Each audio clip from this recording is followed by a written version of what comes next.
Fala pessoal, sejam bem-vindos ao podcast Cara dos Esportes. Gabriel Martins aqui para o nosso episódio sobre NBA. Philadelphia 76ers na pauta, alguns dias agitados na franquia. E eu vou receber aqui o meu amigo Ricardo Estabolito Jr. do Jumper. Eu sempre me enrolo porque eu vou falar Ricardo Estabolito do Jumper ou Ricardo Estabolito Jr. E aí eu não falo nenhum nem outro e me enrolo.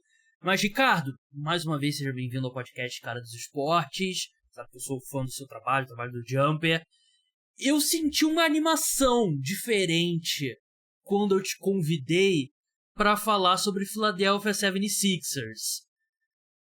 É um tópico que realmente tem muito assunto, tem muito o que falar. A gente vai falar dos pontos novos que a gente vai puxar aqui nesse programa. Mas eu senti uma animação diferente sua.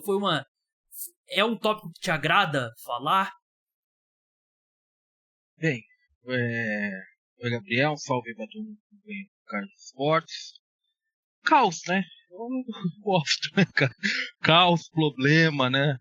Coisa enrolada e tal. Eu gosto. Geralmente eu curto essas situações, né? É o que tá rendendo pro Jumper também, né? A gente agradece o Embiid, agradece o James Harden aí por estar movimentando o negócio. Já que o pessoal esvaziou o mercado, né, cara? Em 3 dias o mercado acabou da NBA. Então, os caras estão movimentando, os caras estão querendo caos e eu aceito. Eu quero, se tem alguma coisa pra gente discutir aqui, algum time que vale discutir aqui, especialmente pro lado ruim, pro lado caótico, é o Sixers hoje. O Philadelphia 76ers tem ajudado a gente, né? Nos últimos dias, quando tudo parecia morto e era isso ou um episódio, qual vai ser o destino do Damian Lillard, parte 15, saíram as declarações do Embiid, declarações do Daryl Morey sobre o James Harden.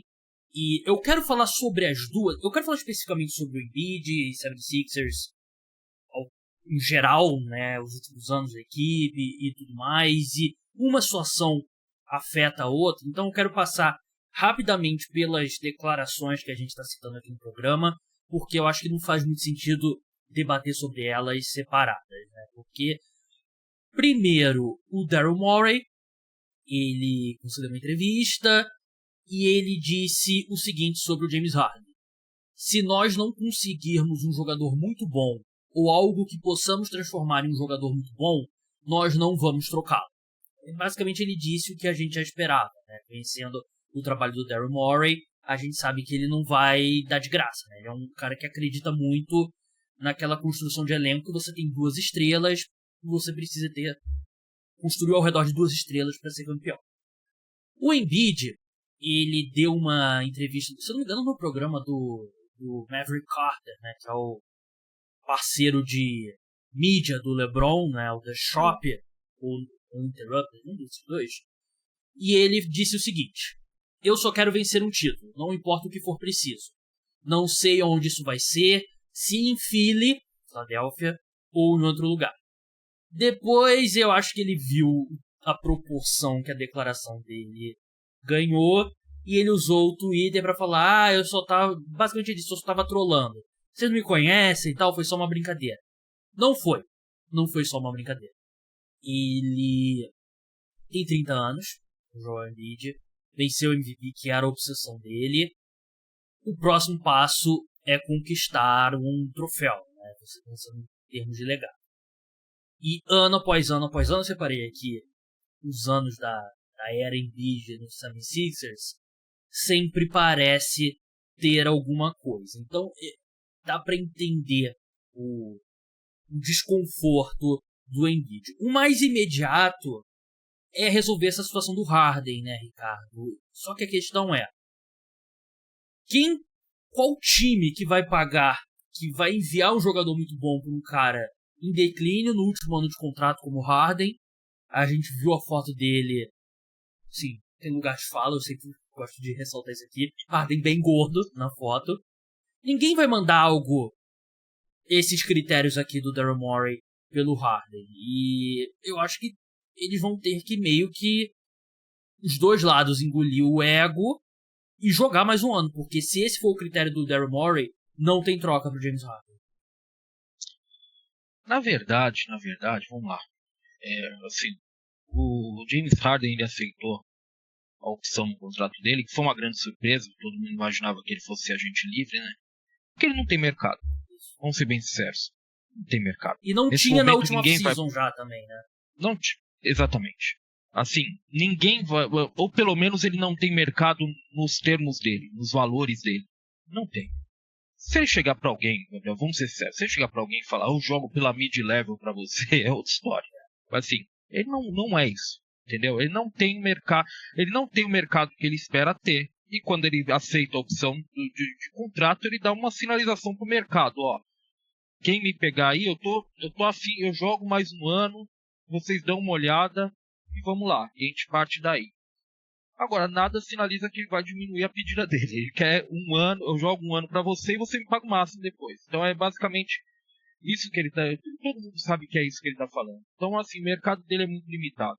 O mercado dele é complicado. Pra piorar, Gabriel, é um jogador que, vamos ser sinceros novamente, James Harden, ele é o Brian Windhorst, né, ele falou, né, nesse momento o James Harden está tentando forçar uma troca do Sixers. Tem uma coisa que o James Harden é muito especialista, o maior especialista na história da NBA em forçar trocas. Então, assim, quem vai querer pegar esse cara com um ano de contrato, sabe? Vai chegar no final ali, vai que ele dá uma loucada aí, sabe? Qual é a próxima loucura de James Harden? Ele desde Houston, basicamente, ele tá pulando, desde o Thunder, na verdade, ele tá pulando de times em times, e você olha assim, você percebe que ele não tá confortável em lugar nenhum, e provavelmente o problema é que ele tá em todos os lugares para onde ele vai. Esse é o grande problema, talvez, né? O problema é o homem do espelho, como diria Michael Jackson, né? Então a mudança tem que começar por ele. Também pegando a mensagem inteira do Michael Jackson, né? A mudança tem que começar pelo homem do espelho, né? Então, sabe, é muito complicada a situação com o James Harden. A tendência é que ele fique, mas assim, como ele vai ficar, é um grande risco. O Daryl Morey sabe disso, manter ele para a temporada, porque ele já fez isso no Houston, a gente sabe o que aconteceu. James Harden se representou do tamanho de um planeta, ele jogou de uma forma vergonhosa no início da temporada, uma coisa ridícula até ser trocado. Eles jogavam a bola para ele, ele não precisava se esforçar para pegar o passe, porque a bola orbitava em torno dele, estava do tamanho de um planeta em quadra, né? Então é um grande risco você manter um cara que tem esse tipo de postura também, né, Gabriel? E foi o próprio Daryl Morey que testemunhou isso. Um cara que até um ano atrás era um amigão de James Harden. James Harden fez isso com o amigão dele, né? Foi buscar no aeroporto, né? Tem aquela imagem, né, aquele vídeo, né, dele indo receber o Harden quando os Sixers trocaram o Ben Simmons por ele, né? E o James Harden se custou muito dinheiro nos últimos anos, né? Porque ele poderia ter assinado uma extensão com o Houston Rockets ali na reta final, mas quis ser trocado pro Brooklyn Nets, fez tudo que o Ricardo tá falando, né? Ele tá repetindo o playbook, né, de engordar, tá fazendo o mesmo playbook. No Brooklyn Nets, teve toda a situação do Kyrie, né, da questão da vacina e tal, não podia jogar metade dos jogos, era uma situação muito conturbada, ele próprio se machucou também, mas ele teve a opção também de poder assinar uma extensão, ele vai pro 76ers. Em retrospecto, aquela história do o Harden aceitou menos para poder contratar o PJ Tucker e o Daniel House, né, pro 76ers. Na verdade, em retrospecto, a gente vê que ele não tinha um mercado, e o mercado dele só piorou nessa última off-season, porque todo mundo dava como certo que ele ia voltar pro Houston Rockets. O que mudou parece ter sido a chegada do Ime Udoka nos Rockets. O Ime Udoka, o novo treinador da equipe, tava tudo certo, ele chega e não tá mais certo. Tem especulação de que o Udoka foi um dos caras que não queria o Harden, e não dá pra culpar o Ime Udoka. Se ele quer... O que ele fez no Boston Celtics enquadra, o Harden não se encaixa, né? Aquele time de intensidade defensiva, todo mundo troca, ele não se encaixa em nada. Então, não tendo o Houston Rockets, os outros times, poucos times com dinheiro para oferecer o Harden, mesmo os que têm, na maioria eram times ruins, e times que não iriam querer o James Harden, né? Então ele ficou sem mercado. Ele exerce essa opção porque ele agarra um dinheiro, e eu acho que facilita um pouco ele encontrar um destino. Só que parece que o único time interessado é o Clippers. E mesmo assim o Clippers não quer mandar, por exemplo, o Terrence Mann, né, e escolha de primeira rodada pelo Harden, né, e mais algum contrato. E não é também o que o Daryl Morey falou, né? De um jogador que ajude eles a vencer ou que pode transformar em um jogador muito bom e tal. Então é uma situação complicada que eu acho que não tem nenhum... É difícil ver um desfecho que não seja o Harden jogando pelo Sixers. Ele jogou bem na última temporada. Eu acho que ele deveria... Isso que eu ia falar. Ele deveria ter sido All-Star na última temporada e ele poderia ter sido All-NBA se não sofre a segunda lesão na reta final, né? É isso que eu ia falar. Na verdade, péssimo sinal pro James Harden é que, assim, o mercado dele não melhorou e ele jogou bem a última temporada. Ele não foi, passou longe de ser um desastre a última temporada dele. A gente ficou aqui falando que ele foi injustiçado pro All-Star Game. Ele poderia ter sido eleito para time ideal, até porque, assim, time ideal para um terceiro time ideal, Gabriel, é meio que jogar vários jogadores para cima. Assim, muita gente pode merecer um terceiro time ideal da vida, assim, né? Então, o James Harden estava nesse bolo. Então, ele não foi mal na última temporada. Inclusive, ele teve alguns excelentes jogos nos playoffs, que não é exatamente o padrão dele. Então, assim, mesmo com essa temporada, que foi boa para a idade dele, para a situação em que ele está, para as últimas temporadas conturbadas que ele teve, mesmo assim, o mercado dele não melhorou. O mercado dele não é grande coisa. Então, assim, é complicado, sabe? Para fazer o que o Emil Doca faz, ele é totalmente fora, né? Intensidade defensiva não tem, bola centralizada o tempo inteiro na mão dele, não é um time que vai rodar bola, né? Com o James Harden, a gente sabe muito bem como funciona, a bola é com ele, né? É dele que vai acontecer tudo. Então é complicado. Ele é um caso complicado, um jogador complicado. Pior, né? Pior não é só que ele seja um caso complicado. Pior é que ele é uma pessoa complicada, aparentemente, né? Um jogador complicado. Então, sabe, é muito difícil a gente vislumbrar uma saída. Você estava falando aí do Clippers, o Clippers não quer envolver o Terrence Mann na troca, né? Tá, e se o Clippers chegar e falar, pô, Mori, acordei aqui com o pé direito, revi aqui minha vida, eu vou oferecer o Terrence Mann pra você. Daryl Morey olha pra ele e fala, você sabe que eu tô querendo isso na troca, né? Tanto faz o Terrence Mann. Assim, tanto faz você querer oferecer o Terrence Mann. Não é o Terrence Mann que vai fazer essa troca com você. Eu preciso de um substituto decente pro Harden. Preciso de alguma coisa que eu coloque ali e a coisa possa funcionar. Né? Especialmente depois da off-season que o Sixers faz. A off-season do Sixers é trágica. Basicamente, se o Harden resolve fazer uma greve, eles teriam o Tyrese Maxey, que eu gosto bastante, e o Patrick Beverley, de guardas, né, que... Assim, o Beverley é um bom... Eu acho que ele é um cara razoável vindo do banco, mas se ele começar a jogar 25 minutos... E eu acho que parte do incentivo do 76ers trocar o Harden, que eu acho que pode fazer o valor dele, eles aceitarem um pouco menos, dar o espaço pro Tyrese Maxey crescer, né? Porque ele é um cara que tem evoluído. Ele fez uma temporada estranha, né, na última temporada, porque o encaixe dele com o Harden não é o ideal, mas eu ainda acredito que ele tem a crescer. E um dos pontos também que foi noticiado sobre o Daryl Morey é que ele tem muita vontade de manter pelo menos espaço para um jogador de max na próxima janela, né? E tem algumas movimentações que os Sixers podem fazer para chegar perto de 2, se eu não me engano. E tem um nome, não é um mercado forte de free agents na próxima janela, mas tem um nome que até cantei essa bola no Twitter e espero que se concretize só para eu poder dar o retweet nesse meu tweet antigo e mostrar que eu acertei. Pascal Siakam é free agent na próxima janela. E eles têm uma ligação óbvia. Os dois são camaroneses, né? O Embiid e o Siakam têm um bom relacionamento, apesar do Siakam ter dado uma cotovelada no Embiid um tempo atrás nos playoffs. Os dois são amigos. Não, assim, se um time com Siakam e Embiid vai ser campeão, é outra discussão. Mas o Daryl Morey não quer receber um contrato grande de volta, né? Ele quer receber aspirante e manter a flexibilidade para a próxima off-season. Que a gente chega ao ponto do Embiid. Assim, só uma coisa antes, Gabriel. O Daryl Morey é um problema também em todo esse esquema, porque Daryl Morey é o presidente do 76ers, pra quem não sabe, né? Ele era o presidente do Rockets antes. Isso, e agora é presidente de operações do 76ers. Ele é um cara complicado também, porque ele é incapaz de fazer uma troca ruim pra ele, né? Eu acho. Assim, ele não vai aceitar, né? Ele segurou meia temporada o Ben Simmons, né?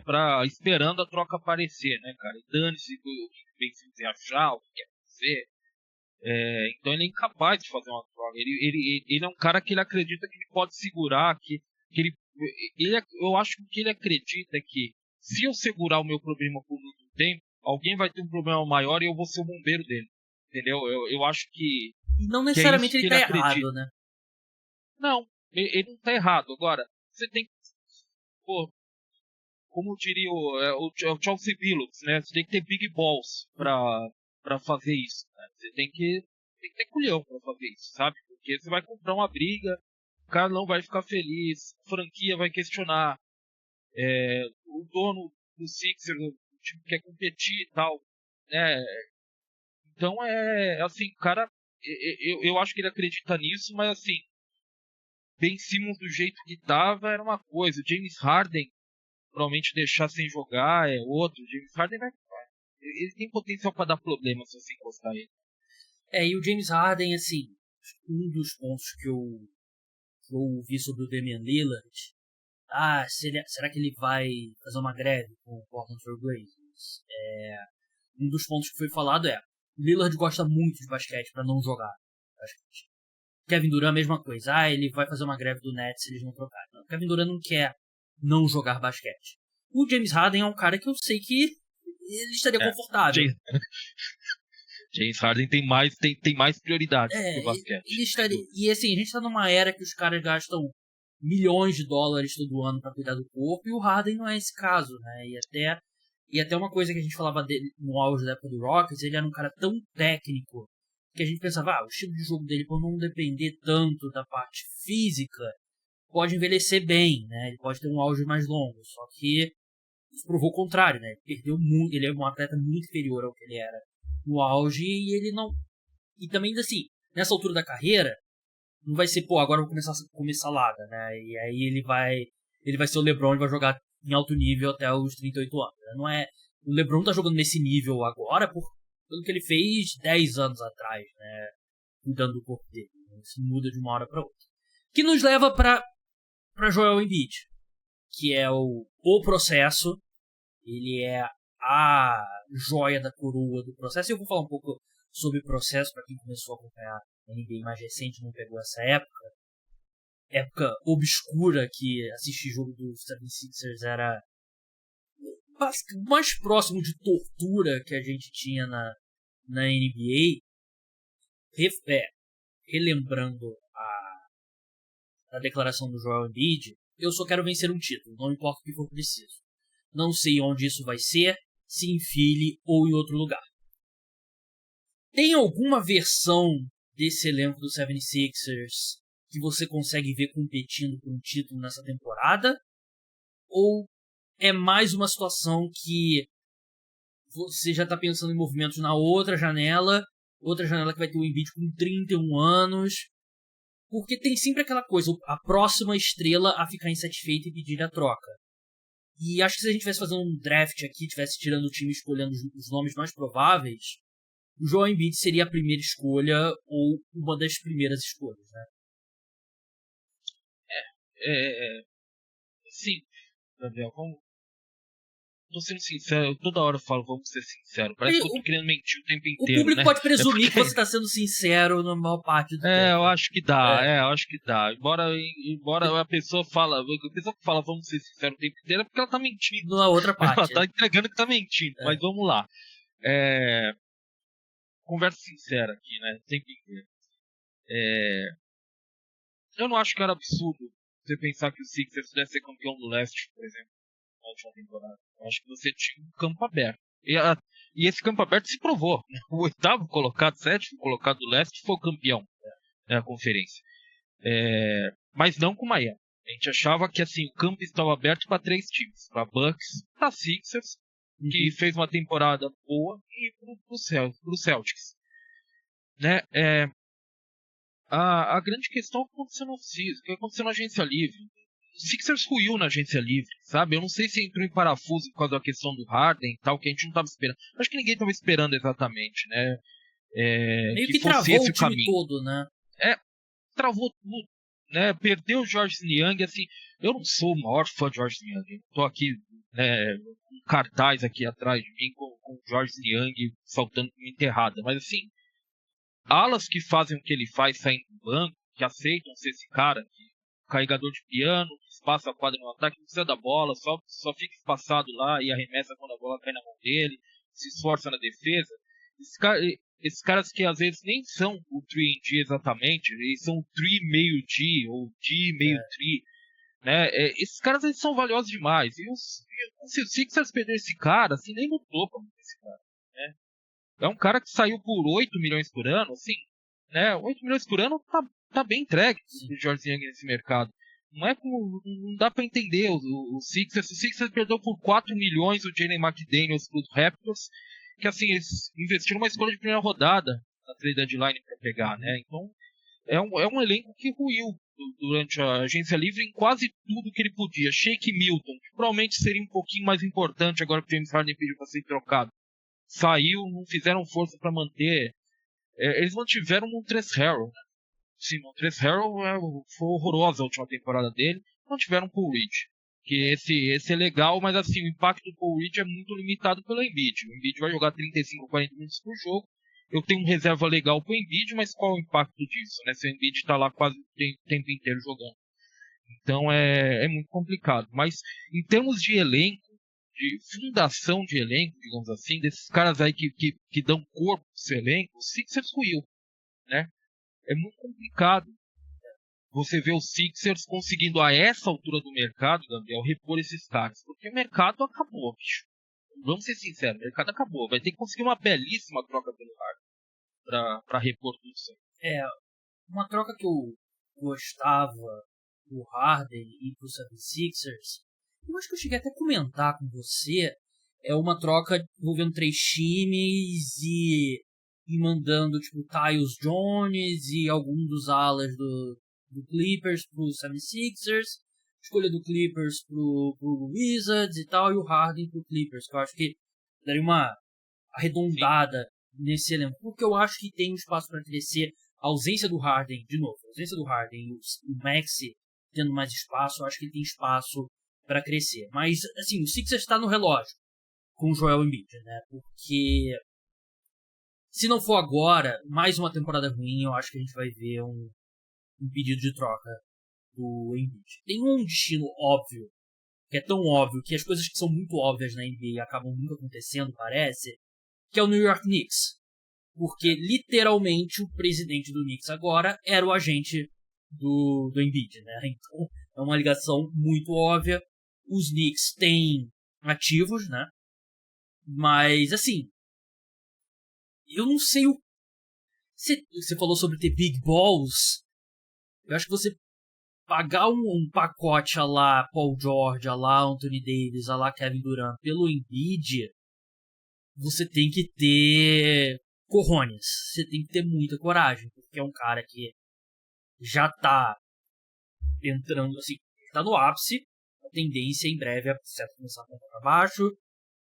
Caras da altura dele tem um histórico complicado de lesões.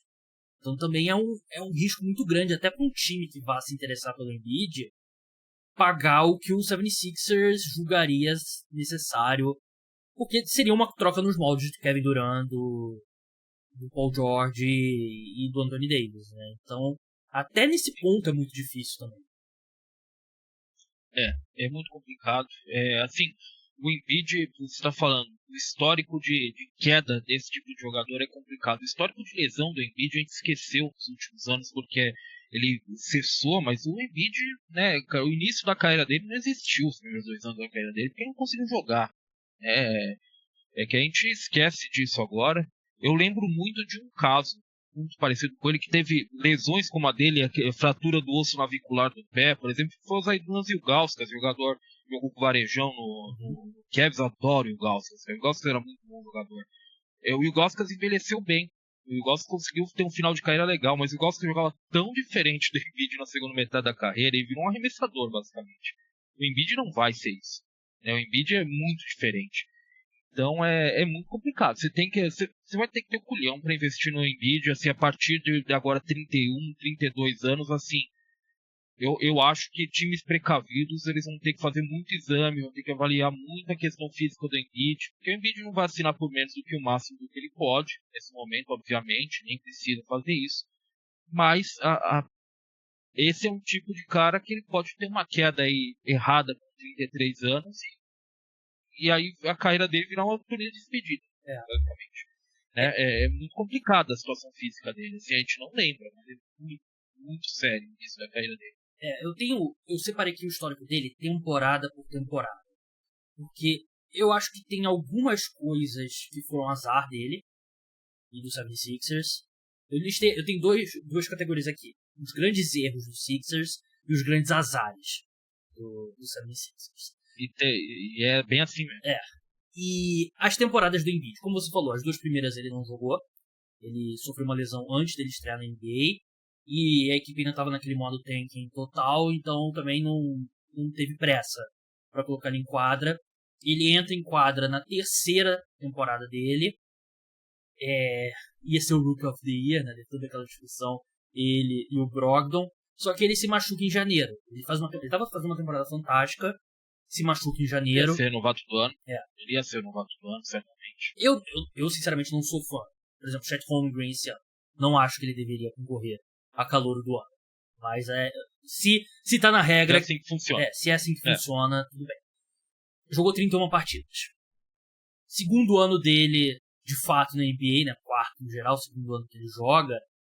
Eles perdem por 4-1 pro Celtics na segunda rodada. Foi o ano que o Ben Simmons foi calor do ano também. Não foi o primeiro ano dele, ele não jogou a temporada anterior. Ele estava machucado. E foi o ano que eles draftaram o Markelle Fultz, que foi um ano complicado. A gente sobe pelo Markelle Fultz. Foi o primeiro ano pós... Não, foi o segundo ano do Brian Colangelo, né, como presidente da equipe. Ele substituiu o Senrin, que era o cara do processo, né, o cara que instalou o processo no 76ers. Pra quem não sabe, o processo era uma reconstrução profunda do elenco da equipe. A equipe se livrou de todos os veteranos. Por exemplo, Drew Holiday estava lá na equipe nessa época, eles trocaram. E o objetivo era ter pior campanha por alguns anos consecutivos para ter escolhas altas e draftar os melhores jogadores.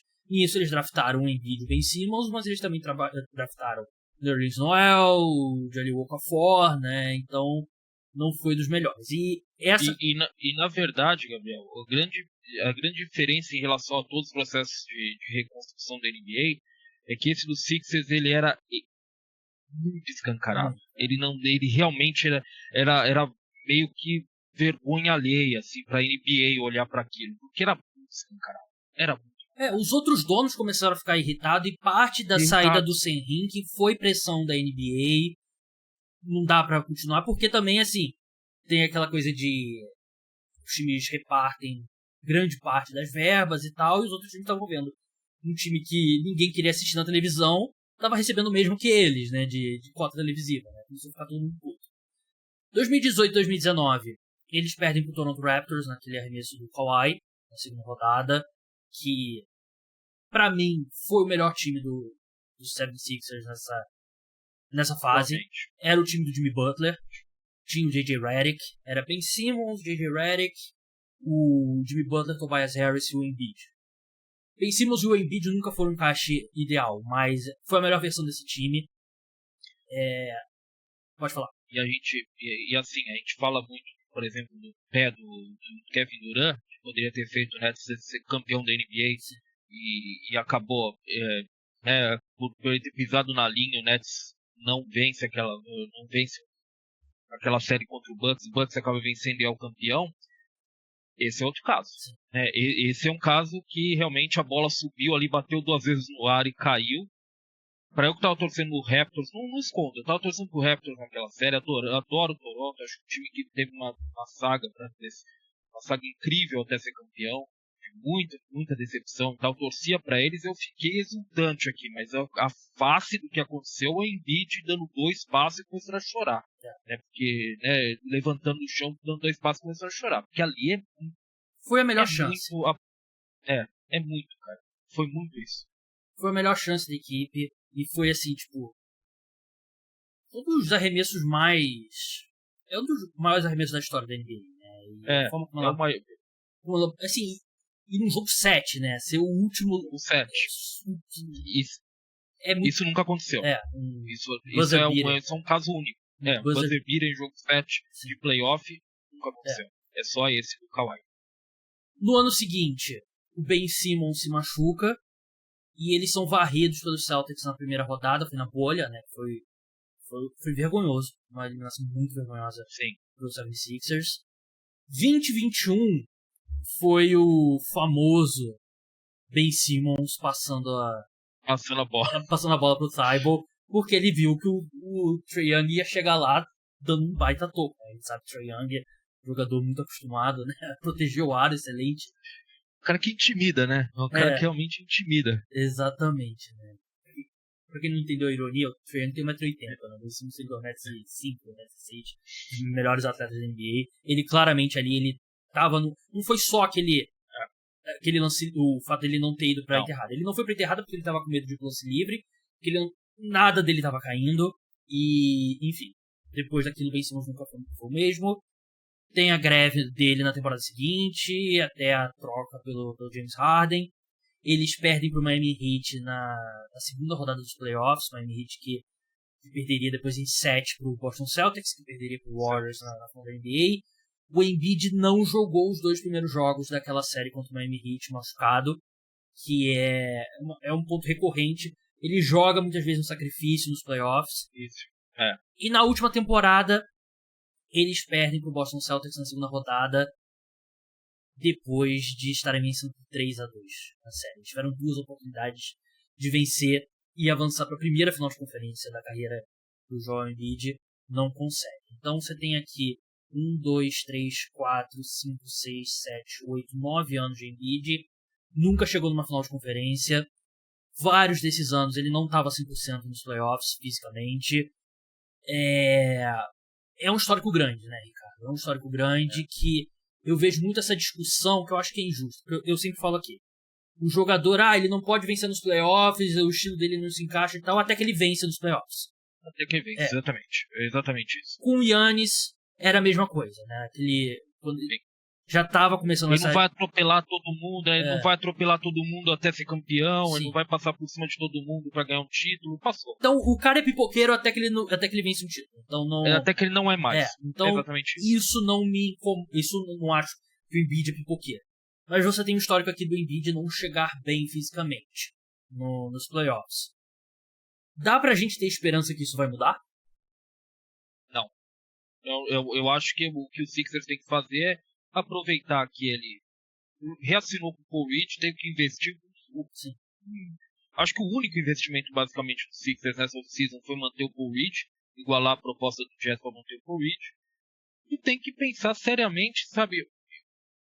O Joel Embiid quer jogar 64 jogos para ficar em NBA e tal. Tem que chegar para ele e falar: você quer ser campeão? Então, assim, ao mínimo sinal você tem que parar. Você não pode ficar jogando aí com minha mão tá doendo, minha virilha, mas o time precisa de mim. Não, a gente consegue sobreviver sem você, com um jogo contra Orlando e depois contra Charlotte, e depois viajar até San Antonio, a gente consegue ganhar esses jogos, a gente consegue chegar nos playoffs. Assim, Gabriel, a história da NBA diz que um cara com o histórico da NBA virando a casa dos 30 anos, isso aí não vai mudar. Isso, a tendência é ser mais recorrente. Ele não chega inteiro. Ele não está chegando inteiro. E parte do motivo é porque ele joga, depois daquele momento do início da carreira, ele tem jogado 70 jogos por temporada, ele tem jogado bem as temporadas. Ele joga bastante jogos, 65, 70 jogos. Mas ele não precisa, talvez ele não precise disso e talvez isso cobre seu custo lá na frente. Ele é um cara que, ao mínimo sinal, ele tem que ser preservado. Ele já ganhou o que ele precisava. Ele já foi MVP agora, ele já tem várias seleções para times ideais. Ele é um cara que fica 25 minutos em quadra e ele faz 20 pontos, 10 rebotes. Assim, para ele é simples isso. Entendeu? Não é que ele vai perder uma seleção para a NBA por causa de jogar 5 jogos a menos, 5 jogos a mais. Ele tem que se preservar mais. Entendeu? Isso é um ponto recorrente. Para um cara com histórico de lesão dele, ele muitas vezes ele fica falando, tô jogando no sacrifício, tô jogando com a minha virilha doendo e tal. Não precisa, cara. Não precisa. E eu acho que você tocou no ponto certo, né? Ele venceu o MVP. E parece que era a obsessão dele, né? Vencer o MVP. Porque ele basicamente foi um vice 4 anos consecutivos, né? Ele perdeu pro Giannis 2 vezes, perdeu pro Jokic 2 vezes. Né? E venceu esse ano com justiça. Eu vi muita gente em retrospecto. Não, a gente viu que o Jokic era melhor. Não, quem teve a melhor temporada regular foi o Embiid.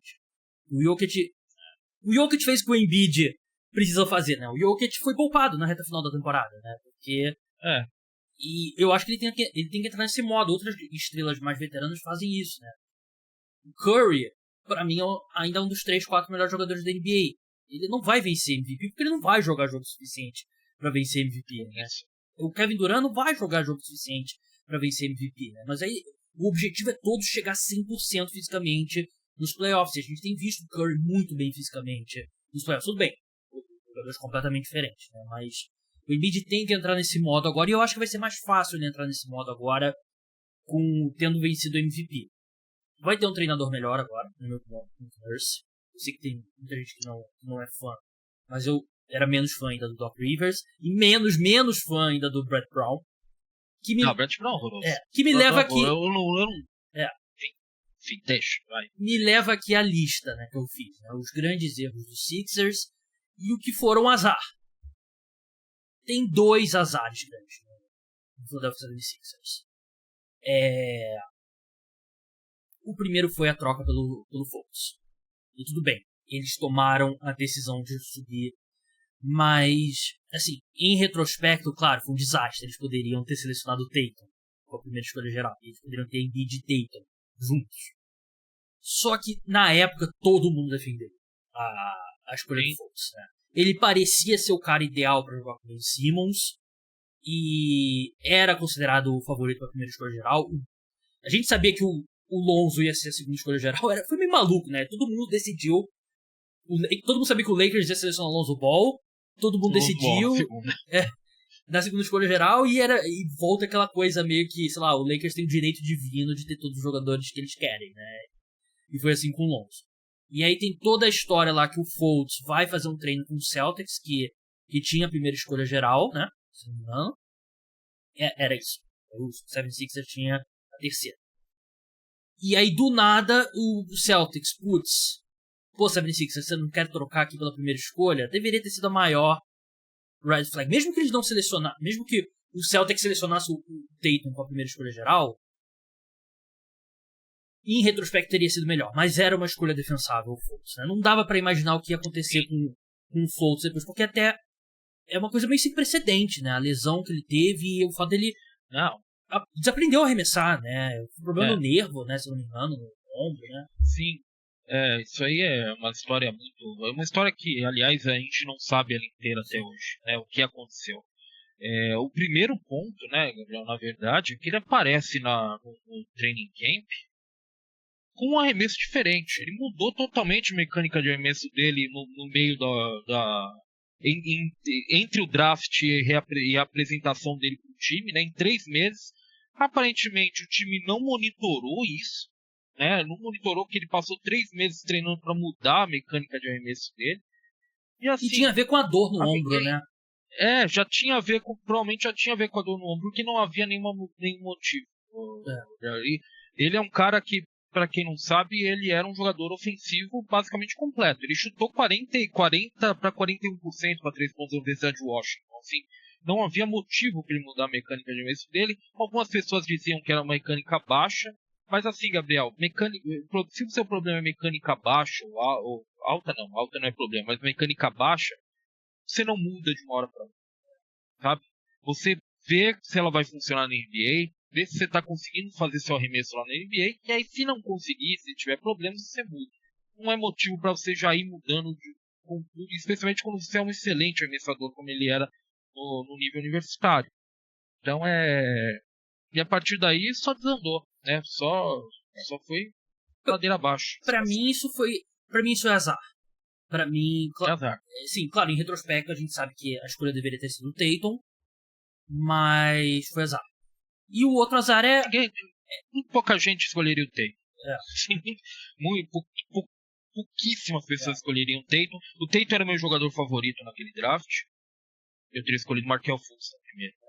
Final. Esse é basicamente o que eu tenho a dizer. E tudo que aconteceu com Ben Simmons. Outra escolha que ninguém, não era questionável, era, Ben Simmons vai ser um, quem vai ser dois? Vai ser o Brandon Ingram, vai ser o Jaylen Brown. Era essa discussão naquele draft. E era um baita atleta, jogou numa universidade, jogou em LSU, né, um time horrível, nem foi pro torneio da NCAA, ele não quis jogar o NIT e tal, mas isso acontece. Só que ninguém nunca ia imaginar que ele não ia... Assim, não é que ele não ia melhorar como arremessador, ele não ia arremessar. Né? Ninguém nunca ia imaginar o que aconteceu com o Ben Simmons. E pra mim é outra coisa que não tem como o 76ers controlar. Eu não sei se tem... Se ele fosse pro Spurs, eu não sei se tinha como salvar o Ben Simmons, porque ele é um... É difícil entender, não dá pra saber direito o que passa na cabeça dele, né? Porque um cara que fazia, né, tantas coisas bem numa quadra e tinha um buraco tão gritante como ele, com o Ben Simmons eu não culpo o 76ers, porque é outro cara que foi uma situação única, né? É bem por aí. Eu tenho uma coisa a dizer sobre isso. Na verdade, o Jonathan Givony, que hoje está na ESPN, mas na época eu acho que ele ainda estava no Draft Express, que era um projeto dele, né, que foi o que alçou ele aí para a ESPN, analista de draft da NBA da ESPN. O parceiro dele tá no Portland Trail Blazers agora, se não me engano. Isso, Mike Schmitz, que fazia aqueles vídeos ótimos do Draft Express. Ele é consultor do assistente de GM Blazers, assistente de recrutamento, alguma coisa assim. Ele falou na época, Gabriel, uma coisa que se provou verdadeira. Assim, uma coisa que se provou verdadeira, mas assim, ninguém ia deixar de escolher o Ben Simmons como primeira escolha por causa disso.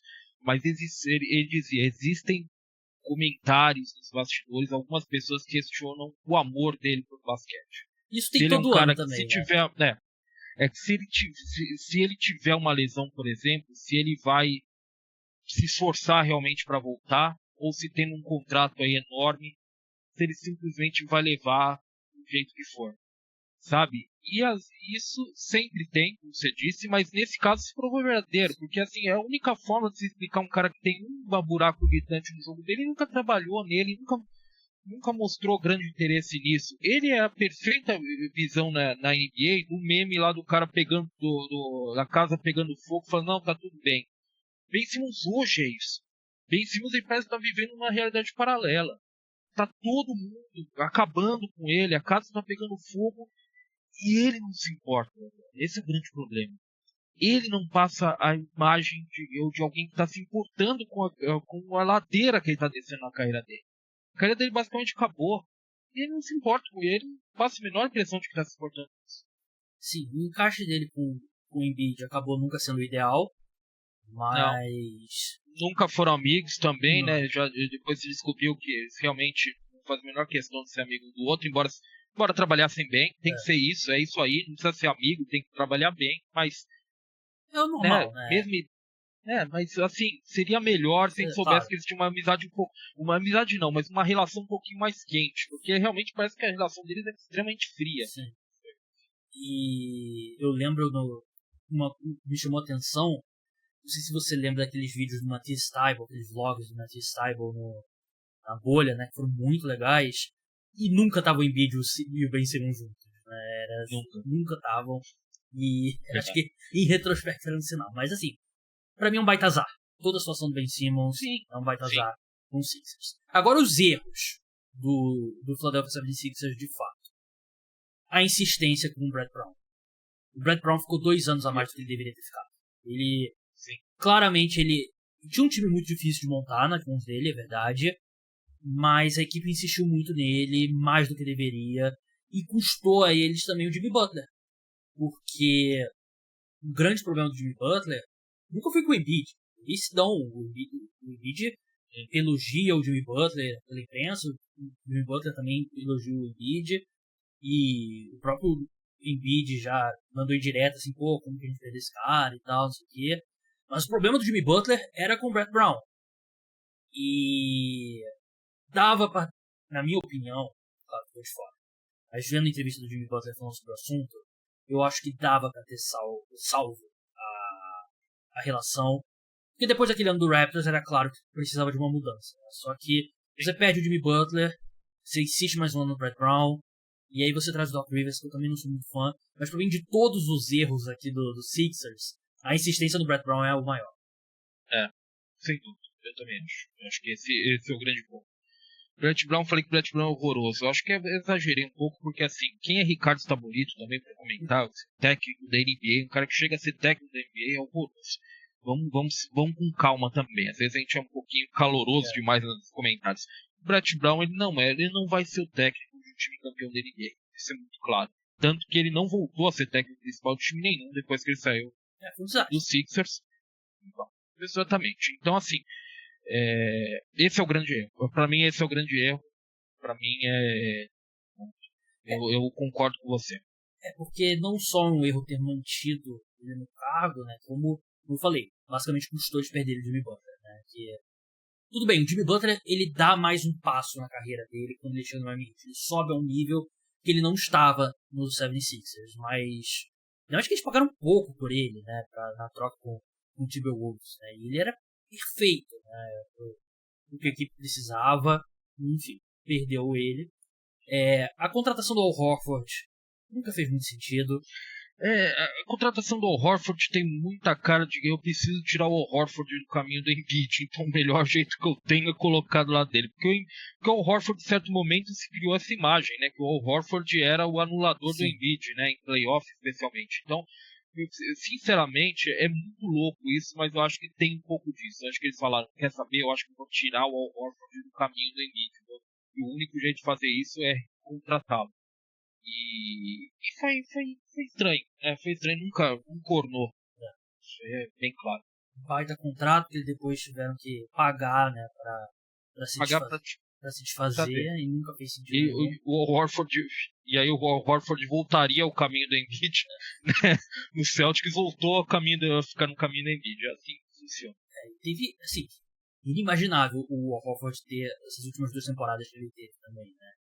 Nível altíssimo que ele jogou.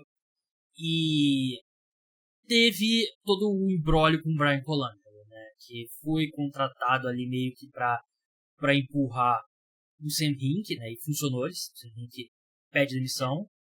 O Bryan Colangelo... Ele era um branding, né? Ele era uma marca, porque a família Colangelo é muito importante para a NBA. Jerry Colangelo, se eu não me engano, até hoje ele é o presidente de honra, né, da USA Basketball. É o dirigente lendário da NBA. O Bryan Colangelo chega com esse peso da marca Colangelo, né?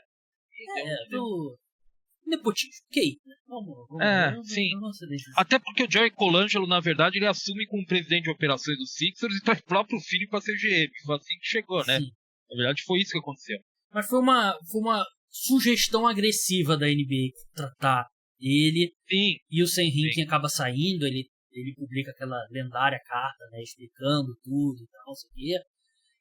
E depois o Bryan Colangelo é demitido, depois que o The Ringer faz um trabalho, assim, uma reportagem que eu recomendo muito às pessoas que leiam, consigam ler um texto em inglês, ou vai lá perto do Google Tradutor, porque descobrem que ele tinha vários fakes no Twitter, que ele ficava falando mal dos jogadores, ficava falando mal do Sam Hinkie, que era o presidente da época do processo, e falava várias merdas e dava dicas assim pros repórteres, blogueiros, por que você não vai lá com fulano e pergunta sobre isso, isso e isso e tal?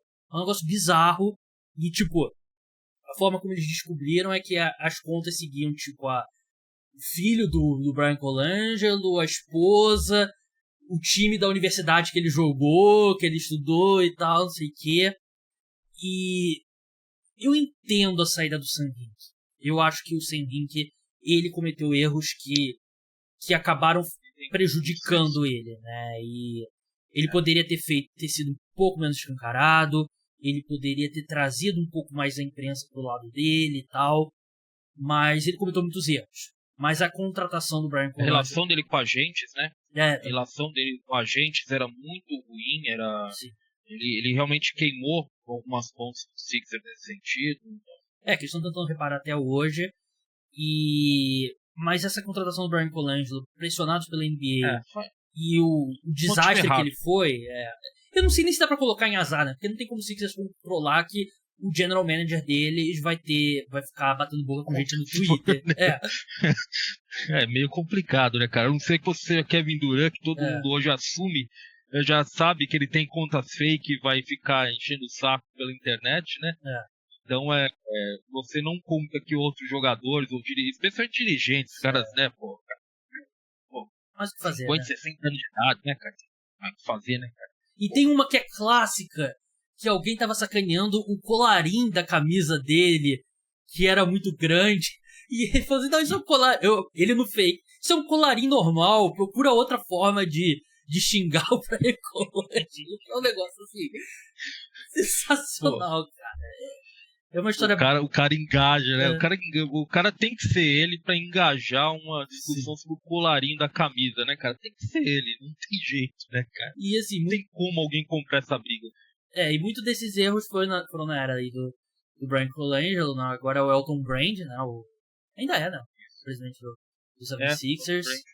Mas assim, são anos, acho que a gente conclui aqui o podcast, são anos que até pros padrões de drama da NBA foi excessivo e tem muito azar envolvido, assim, o fato do Embiid não ter sido campeão ainda, sim, um time vence de 30, né? Então você tem 1/30 de chance de vencer o título, então teve muito azar, teve muitos erros, como a maioria dos times da NBA tem, né, e é hora de entrar em pânico e, sei lá, fazer alguma coisa desesperada? Eu não acho que mas ao mesmo tempo eu acho que a equipe tem que ter alguma urgência porque você pode ter que encarar mais um processo daqui pra frente. Você pode, na próxima off-season, se ver numa posição que você tá obrigado a trocar o Embiid e você tá no processo 2.0, que eu acho que é a última coisa que o torcedor do Sixers quer. Seria... Pra qualquer time seria um anticlímax, seria um enorme anticlímax. O Sixers, sem dúvida, voltar pro que foi o processo. Agora, é muito complicado. A situação do Sixers é muito complicada com a off-season que eles fizeram. O elenco meio que tem uma partida, você não vai ter, ou você vai ter o James Harden uma condição física bem suspeita, ou você simplesmente não vai tê-lo e vai ter que achar uma troca aí muito louca por ele, uma troca que consiga te trazer alguma coisa aí que você consiga trabalhar em cima e recompor o elenco. Você não tem opções no mercado para recompor o elenco. E tem um último problema, Gabriel, que passa pelo Daryl Morey. Eu acho o Daryl Morey um dirigente sensacional. Agora, até por ele ser sensacional, a gente olha com uma lupa e vê alguns problemas nos trabalhos dele, né? Na última temporada, quando o James Harden abre mão, dá o desconto para poder o Sixers contratar 2 jogadores, o Daryl Morey vai lá no mercado e ele paga exatamente os 2 jogadores que ele sempre paga, PJ Tucker e Danuel House. O PJ Tucker, ele entra num leilão absurdo por um jogador de 37 anos de idade, né? E o Danuel House, ele oferece mais do que o mínimo para um jogador que simplesmente ninguém especulava Danuel House. É tipo o que aconteceu com o Dillon Brooks agora, né?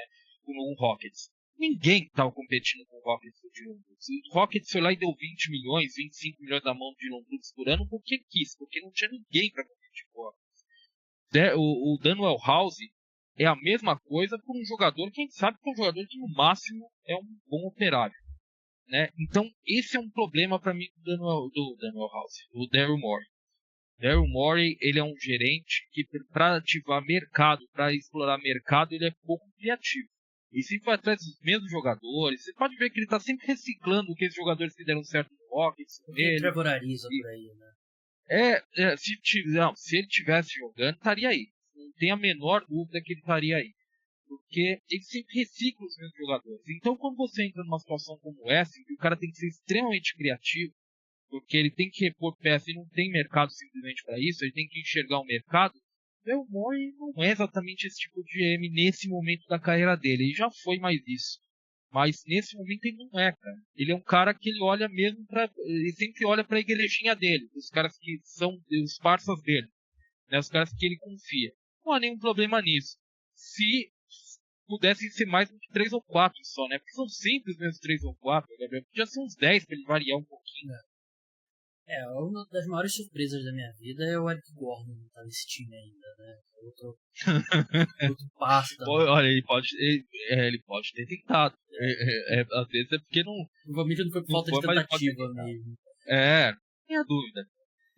O Warren fica reciclando seus jogadores e, assim, o cara teve 15 milhões, Gabriel, pra investir em reforços e ele vai lá e pega 37 anos do PJ Tucker e um Daniel House que, pô, a mãe dele lembrou que ele existia ali quando o Sixers contratou, né, cara? Ninguém tava pensando no Daniel House, cara. É verdade. Pô. Realmente eu lembro que na época, caraca, Daniel House existe ainda. Daniel House tá no mercado e tal, né? É exatamente isso, cara. Pessoal, deixem 5 estrelas, curtam, sigam aqui o podcast.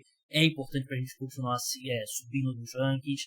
Ricardo, muito obrigado pela sua participação. Sigam lá o Jumper em todas as redes sociais. É a melhor cobertura da NBA aqui no Brasil.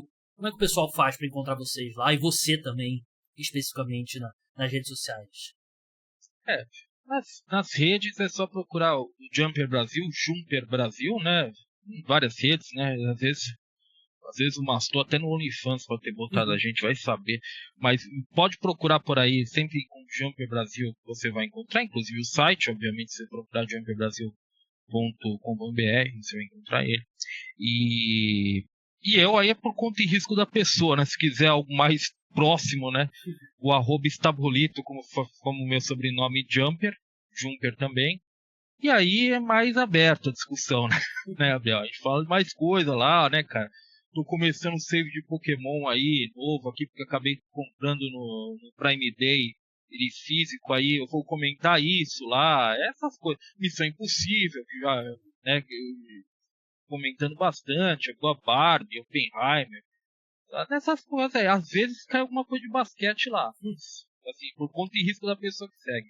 Siga lá o Estabolito. Canal Brasil sempre. Canal Brasil, bons filmes. Isso aí. O Jumper fez uma excelente contratação recentemente, Matheus, Zonarinha, amigo do podcast Esporte. Eu fiquei sabendo, tipo, minutos antes de começar a gravar, fiquei feliz pelo Matheus, o cara sabe muito de basquete. Pô, ele veio falar comigo, cara. Ele falou, pô, sabe se o Jumper precisa? Eu falei, pô, cara, vou passar seu contato pro Mastor, mas assim, já vou te dar um spoiler, né? Eu acho que você tá dentro. Ou você, eu acho que você tá dentro. Aquela cena do Moneyball, né? Que o Donald Hill fala, esse jogador deveria estar ganhando X aqui no time, a gente. E, enfim, um ótimo jogador. Eu gosto bastante do Matheus. Mas é isso, pessoal. O podcast Cara dos Esportes volta na madrugada de domingo para segunda com mais episódio de NBA. Preview das divisões da NFL rolando também. A gente vai fazer no episódio exclusivo para apoiadores NFC Sul e vai fazer no meio da semana, no domingo, na verdade, desculpa, da NFC Leste. Não percam, temporada da NFL chegando, jogadores já se reapresentando pro Training Camp. Até a próxima. Tchau!